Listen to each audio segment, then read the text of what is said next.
bring up. Okay.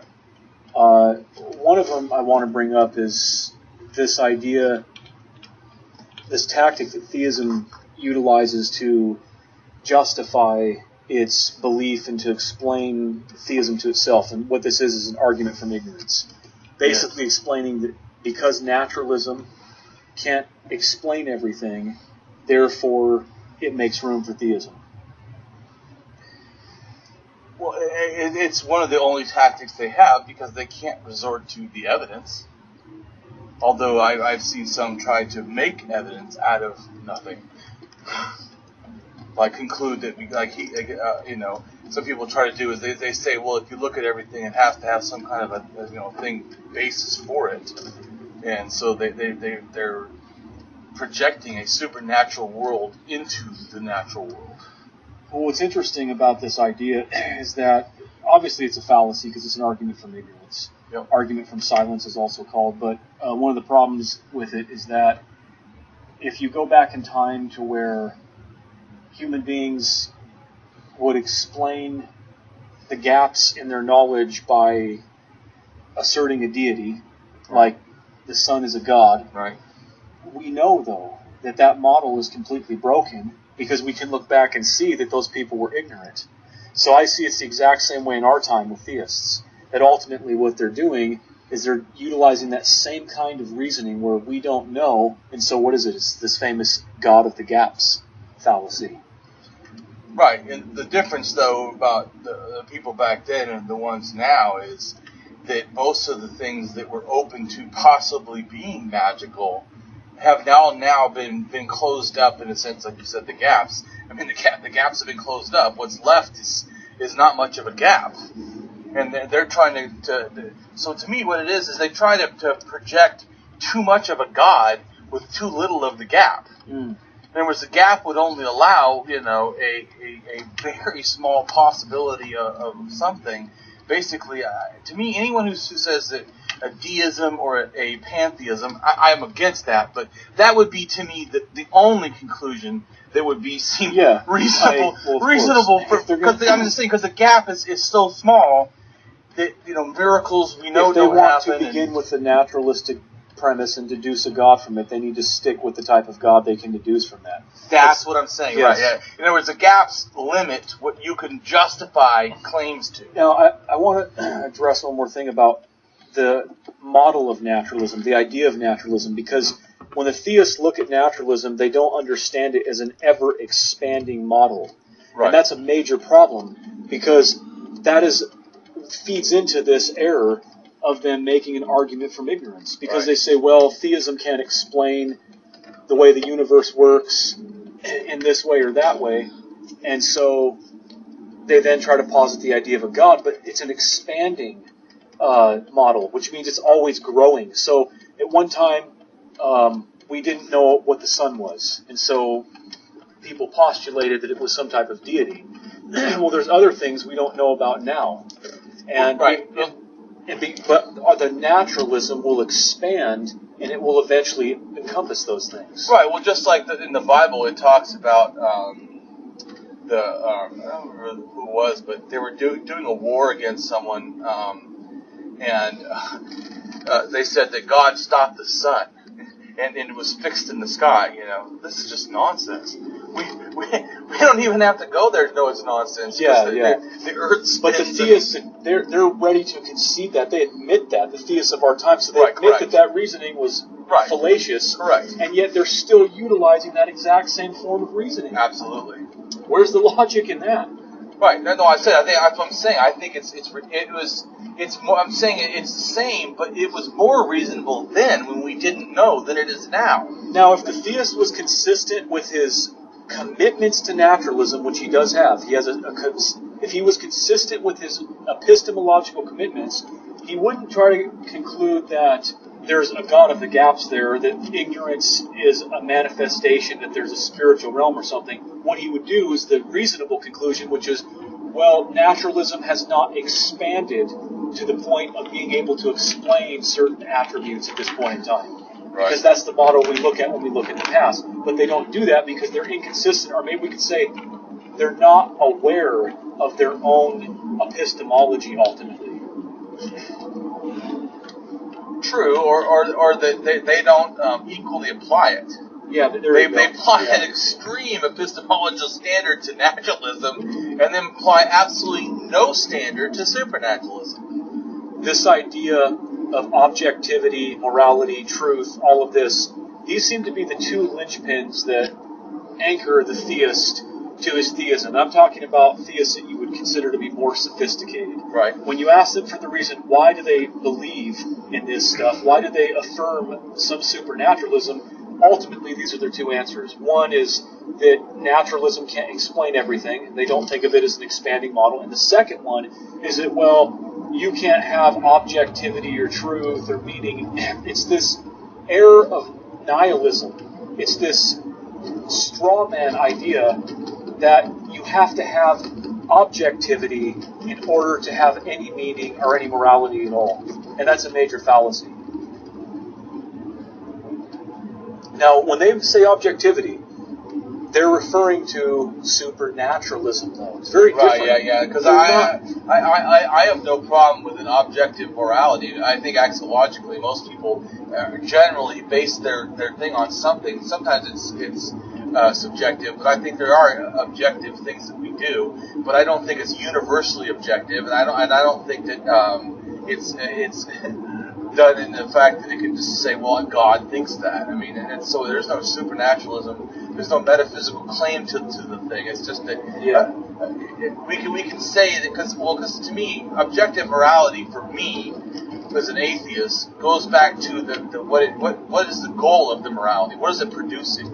So if I say that it's moral to not torture babies, well, because if you torture babies, they don't become good adults. And if they don't go good adults, you've hurt society. Or they actually become a blight to society and become a sociopath and actually hurt society. And it hurt others. So you hurt them actually hurts others. So it actually has a cause and effect relationship that is objective. Almost everyone that's tortured is going to be broken in some way or go break others. So I think I can articulate the premise that sits at the foundation of this erroneous thinking. Basically, in the theist mind, it's stated this way. Unless you have objective ethics, you cannot have any ethics at all. Now, that's a fallacy. Oh, definitely. And of course, when they refer to objectivity, they mean a very specific thing at that point in time. They mean supernatural. But these are the two things that hold many people in the grip of the ideology of theism. They can't basically resist them without suffering some type of psychological distress, emotional distress, whatever it might be. But to me, the point they're making doesn't make sense, because if I believe there's a God or not believe there's a God, I can still be immoral. There's nothing as an atheist I cannot do that they can do. I mean, there's nothing special. Intelligent theists will immediately concede that. They basically destroy their own position to begin with, because they claim that the first thing they say is, we're not claiming that a person can't be moral without God. That's preposterous, but they say that. And which is like a lot of them say the same thing. You can't have definite truth or logic or anything without supernatural. I don't see that. Supernatural, whether it's God or not, how does that affect truth? Even if there's a God, okay, there's a God. How does that make truth more true? How does a tree more of a tree just because there's a God? This reminds me of Lucretius. Fear is the mother of all gods. Yeah. And ultimately, what the theist is fearing when he discusses morality, objective morality, meaning, objective meaning, truth, objective truth, he's talking about the thing he fears because someone told him somewhere along the way that unless you have these things in a certain supernatural objective form, then you can't have them at all. They're given this very dark, contrasting world. And they're told that if they don't retain this ideological world, that this dark world, this undesirable world will become inevitable. It will become realized. And that's what keeps them locked in there. But it's classic control tactics classic cult-minded thinking. Oh, totally. But what's so funny is they're so willing to critique reality, but then they're not willing to critique the fact that if that was true, if they somehow got more benefit, any benefit, you would be able to statistically realize that very easily. Wow, all Christians seem to not have cancer. Just like there's a thing in Africa where there's two countries next to each other. Both of them are hit by drought. One is completely Muslim. It's like 98% Muslim, and the one right next to it is 97% Christian. And yet they have the exact same, or close to the same, of babies dying at childbirth, which would be God certainly doesn't want abortions, so they wouldn't allow a child to be born and then immediately within a week kill him. I mean, but there's no difference between the Christian and the Muslim. So the belief in the different God is not making any different result, and it's actually worse than countries that are atheists. Well, I think you make an excellent point with a theist is a strange creature in that they're willing to critique everything outside of their own circle. Absolutely. They're total skeptics with everything around their circle, but their own circle is total special pleading. Absolutely. It gets a pass on everything, and they never turn that critical lens back on themselves. Right, or even if they allow certain parts to be chipped off, it's like an ice sculpture. They keep just refining the sculpture. I mean, it's melting, of course, every time that we do something against them. But they just recarve and rework it. They never end up with no ice sculpture. Yeah, I think that the real foundation and root of this type of thinking, it's based on some type of authoritarianism. Because they keep, like you're saying, they keep on making excuses. Even if their present belief is refuted, they feel the need to continually make an excuse to justify their belief and hold it no matter what. It's funny because if you press a theist to the point where you crack them or break them down, they'll just throw reason out the window. They'll throw evidence out the window. Everything except for their belief. That's right. So if you get them down to that point... They just move the goalpost. Yeah. It's like the theist that I spoke to on the college campus. The conversation ended with him saying, well, I must be a fool then. I guess I'm just a fool. And he didn't care at that point because that allows him to retain his belief. Therefore, being a fool is the greatest thing to be, according to them. Right. Well, and then there's a Bible passage that says that man's logic or something like that. Like man's logic is not God's logic. That somehow that there's a separate kind of logic, but that's just ridiculous. Either it's reason or it's not reason. If it doesn't make sense to us, it's not sensible. Yeah. It's just that's a catch-all. If you can say that I don't have to ever make sense to you, you're just constantly talking nonsense. It allows them that goalpost. It allows them to throw reason out the door. Human reason. There was a famous philosopher of the 20th century. He was actually a theist, and he actually has a book called 10 Philosophical Mistakes. His name was Mortimer J. Adler. He was the editor of the Great Books of the Western World. He was the editor of the Encyclopedia Britannica. And in that book, he has a section on knowledge. And one of the points that he makes in there is that nothing can be called knowledge that cannot be known by more than one person. It has to be knowable by more than one person, otherwise it does not qualify as knowledge. In other words, there has to be some type of criteria that allows someone else to get to that same conclusion. And I think that's the point that you're making. That sounds reasonable. Yeah. And that makes sense, because in the absence of that, we're just left with total intuition, which does lead to a nihilistic kind of subjectivity. Well, and I know that there's studies that have been done about intuition, because I think that that's an important thing to address, that intuition is not trustable. Intuition actually it's a fallacy for us, because we believe it's some kind of magical special power, but actually all it is our ability to quickly retrieve information we've already relatively done, or put two kinds of information together and make basically an educated guess. It's not magical. It requires previous knowledge to do. This reminds me, I used to talk with theists on the phone all the time to sharpen my dialectic. Right.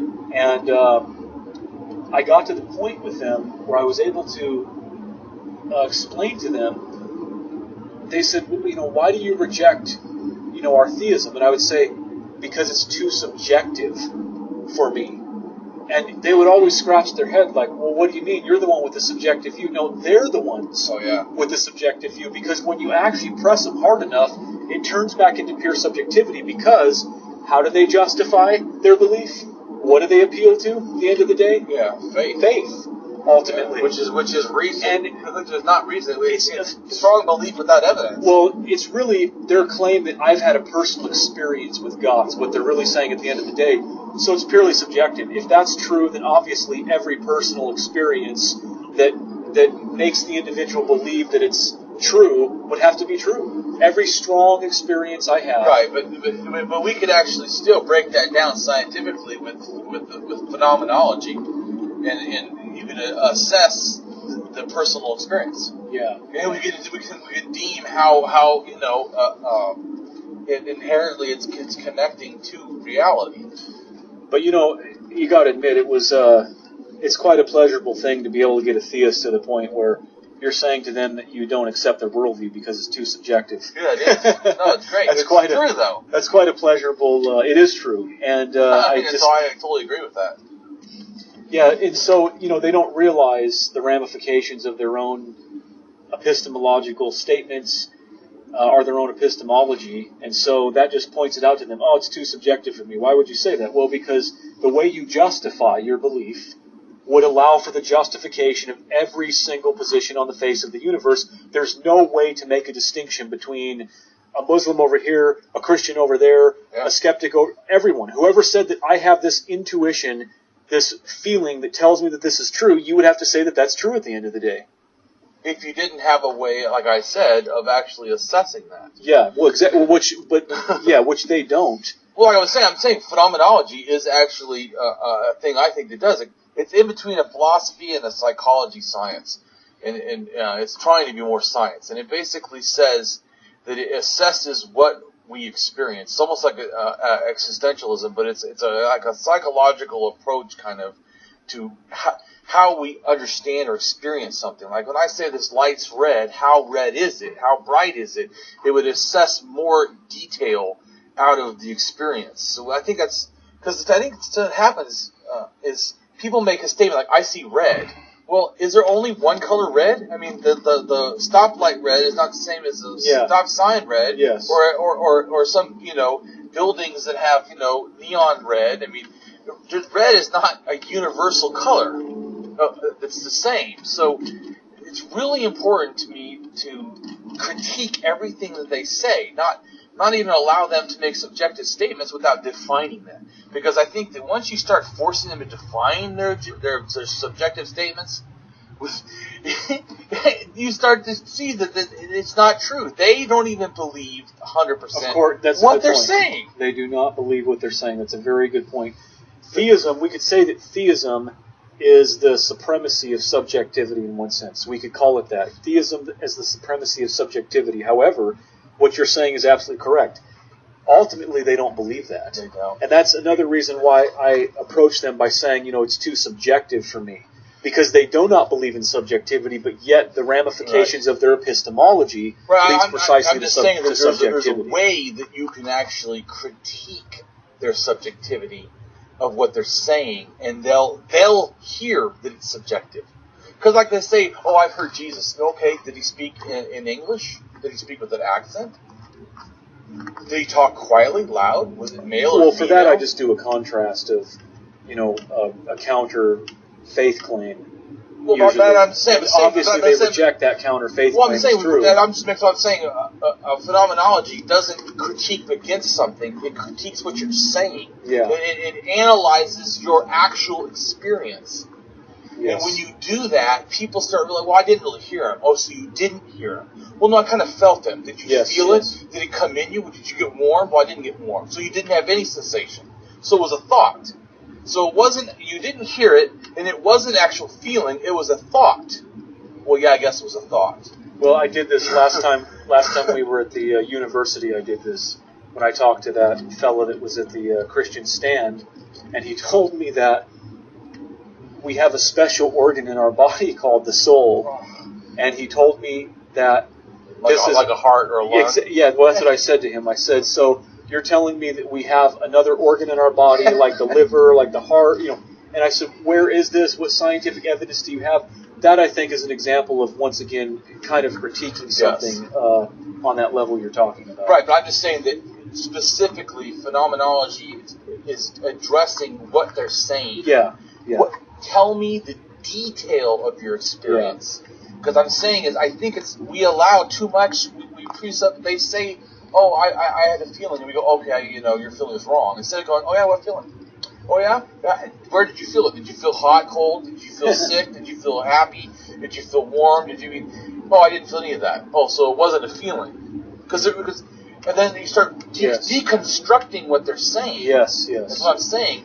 It's a little bit too tedious for my blood, but I understand what you're saying. I mean, if you want to just go after something that way, you can. And you will deconstruct it and you'll put it in its place. And you'll show that the theist does not understand, they're not self-conscious of the statements that they're actually making. Correct. And what I'm saying, though, it makes them have doubt. Yeah. It makes them realize, I guess I don't really believe what I just said. And I think that's a good point because we're basically, allowing them hearing what they're saying, and this allows them to see. This brings up another interesting point, and that is that, I've asked many theists why it is they believe what they do, and in doing that, I'm assuming that they're conscious of their own belief, and they're probably not conscious of their own belief. So when they tell me, well, I believe because of this, I believe because of that, it actually can go deeper than what they think it is. Right. They're probably the last person who can understand this kind of belief, especially if they're not aware of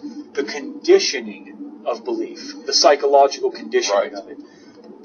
Well, especially, this is true, not just with... The problem I really hate is people say, I'm a theist. And actually, no, you're a Christian, you're a Muslim.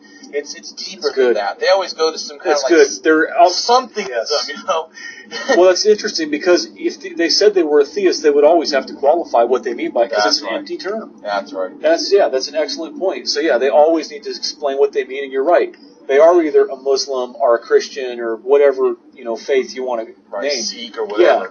Yeah, and that's a great point. So there is, in a sense, there is no such thing as theism, and even if there was, it would go back to what you mentioned earlier, pantheism, deism, polytheism, but these are absurd notions too, because, especially polytheism, I mean, that's... and yet, the interesting thing, these are more consistent, philosophically, but that's why I'm saying they always try to go to there to support Christian, to support Muslim. They have to go to these abstract things because the really Christian and Muslims is not very supportable. They just have to take it on faith because it doesn't make sense. It doesn't follow the egg. It doesn't follow the archaeology. It doesn't follow the science. I mean, so I think at the end of the day, we're dealing with a Kierkegaardian position, and what I mean by that is Kierkegaard taught that it's a leap of faith that people take. He teaches that you have to leap to it. You have to assume it against reason. That he says that your faith is ultimately an exercise in believing in what is irrational. And when you believe in what's irrational, that is a manifestation of your faith. And your faith is a very important thing, he says. Yes. So I think at the end of the day, that's basically what all theism is reduced to. It's reduced to making this leap, irrational, slaying reason. That's what it does. It slays reason, and it just says, we're going to believe against reason because we can't provide any reason or evidence to support what we have, so now we go the opposite extreme. True. But the only reason they usually go to that is because we've broke them down and pushed them to the corner that they have to agree to that position. Yes, precisely. That's because they're liars. They won't start with that position because that would be more intellectually honest. They try to see how many people they can trap or entice with their rhetoric first. Yeah, right. And then when you break them down, I've never heard them start with that. Oh, you know what I'm saying? They always start with rhetoric. They don't. Of course. You push them, or they'll say, I've even had a lot of times too. They'll even let faith go in a sense, and they'll just say, "Well, it makes me happy."